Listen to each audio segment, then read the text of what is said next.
history, JUBALAND invasion in Mandera, you guys are picking up today, was raised. An alarm was raised over 2 weeks ago by the governor of Mandera. And I'm going to tell you two things. Number one, you guys don't watch news. Number two, even when Rigathi highlights this, it's not because he's done a huge research. It was out there. You guys are just finding out about it. So when the governor was speaking to the media, during the devolution conference, which is 2 weeks ago, he raised an alarm and he said, it is our duty to protect our citizens and we take that responsibility very seriously. The presence of JUBALAND forces in BP1 is not only unauthorized, but also poses a serious threat to the safety and security of our residents. We trust in the ability and commitment of the KDF to uphold regional security and stability by ensuring foreign forces operate strictly within their recognized jurisdictions. Sawa.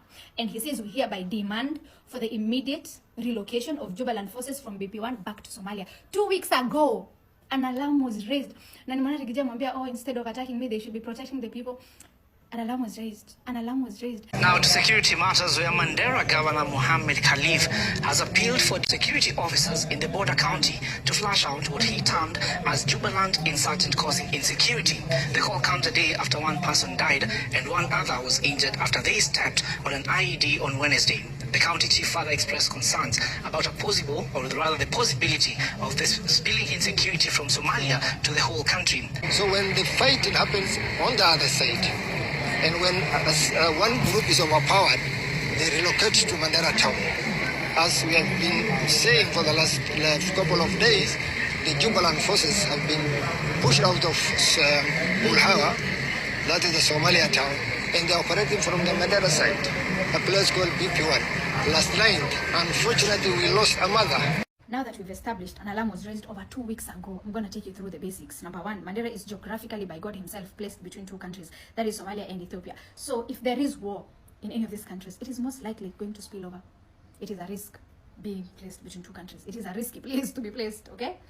Number two, there are functions. There are national government functions and county government functions. Those of you who are saying, why is they not doing anything about? There are national government functions and county government functions. Study them. Bwana Rais, sikiza sisi vizuri sana. Gachagua alisema ukweli. Watu ya JUBALAND Malaysians wako Mandera. Wako BB1. Watu wamekufa kweli yake. Governor yetu juzi aliongea ukweli. Pamoja MCA yetu Faisal. Walisema ukweli. County Commissioner aliongea. Akasema ni uongo yao. Uongo yake. Watu wako hapa. County Commissioner anasema uongo. Anafaa kuenda nyumbani. Anafaa kufutwa kazi hata. Alikuwa anatakikana alinde wananchi, sio alinde wajambazi. Huyo jamaa aliongea uongo. Wako hapa kwa shamba yetu. Wanafanya training hapa. Watoto wetu hawasomi. Sisi hatulali usiku na mchana. Tunaogopa. So, what I want to tell the president of this country, if you want from us to vote for you 2027, flush these people from here, from our country. Flush them away today. If you don't do, you are going to be one-term president like Donald Trump. And you know, this Mandera thing, people are joking. This Mandera thing, people are thinking it is just affecting the people of Mandera there. Oh, Mandera people, nini, nini. Number one, when Mandera has been, the way it is being encroached to Meipeana or whatever is happening, suddenly now it is not Kenya, right? You think Museveni is just sitting in a corner sipping champagne? Strategize. My friend Migingo is gone before you sneeze like this, gone. You think all the other neighbors who have wanted a piece of this country are just sitting pretty? And whatever is happening in Mandera, don't think it doesn't affect you. It affects you because our passport is getting weaker. Guys who don't understand what is happening is all those people who are being allowed to do whatever it is they're doing in Mandera and coming in, and all these passports that they are being given at 24-hour passport and citizenship and IDs and whatever is happening in Northeastern. The international community no longer know if you're a Kenyan or a South Sudanese or a Sudanese or a Somali or an Ethiopian. We just know you have a Kenyan document, but are you really Kenyan? So because people are understanding our borders have been perforated and all this manner of people are passing and getting documentation from Kenya, our passport is weakening. And the moment your passport is weakening, it is not just an issue of you being banned to go to other countries. It is an issue of even, do you belong to African Union? This one that we were fighting for, Raila, to be the chair. And when that happens, forget about now the logistics of entering and coming out. International trade is the next barrier that we are going to deal with. We have seen the US Senate is now investigating all these shenanigans. Why? Because NATO. When people are saying NATO doesn't affect me, let me tell you it affects you. Civil war doesn't start at tuamke leo tufanye civil war.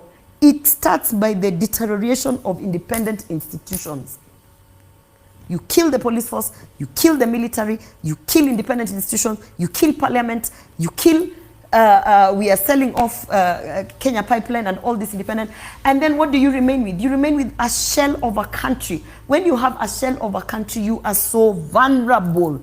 Why is the president not acting on the Mandera issue? It's a question we need to ask him. You think he doesn't know? What do you mean he doesn't know?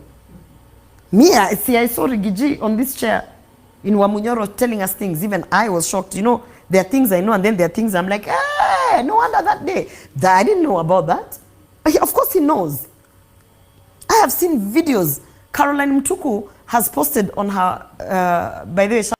All throughout the career of President Ruto, he's a master of blame games. Master of blame games. It's always someone else doing something wrong, not him. Are you trying to say that President Ruto is like Trump? They have similarities. President Ruto blamed Uhuru of handshaking Raila and their agenda ikakwama. He blamed, akiwa deputy president, ali blame every other person. Ukimuuliza mambo ya stadium, anakwambia, wacha nikueleze. Sisi tulikuwa tumepanga. Huyu muganga akakuja. Sasa mambo yetu ikakwama, meli ikazama. Huyu muganga? Yes. Tukaingia kwa rege ya BBI, sasa tuko hapa. Right now, you know what he will say in 2027? If the relationship with him and Raila will not be okay, yes, atawageuzia. Aseme nini? Who is in charge of treasury? Mbadi.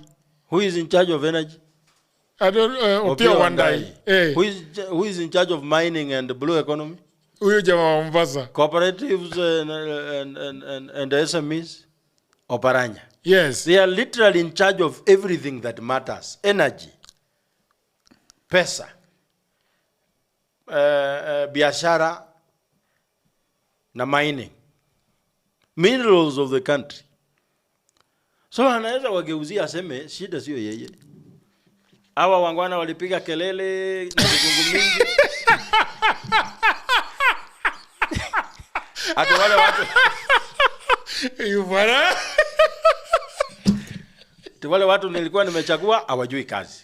Si nilipatia John Mbadi. Si mambo sasa ikaharibika kabisa.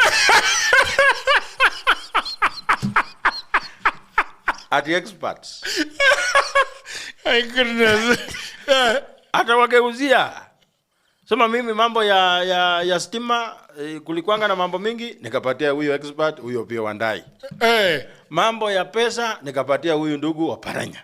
Mambo ya mining nikapatia Joho. Sasa mimi shida yangu iko wapi jameni? Hii mambo yetu ilikwama, sasa nataka mnipatie tamu nyingine tunyoroshe hii maneno.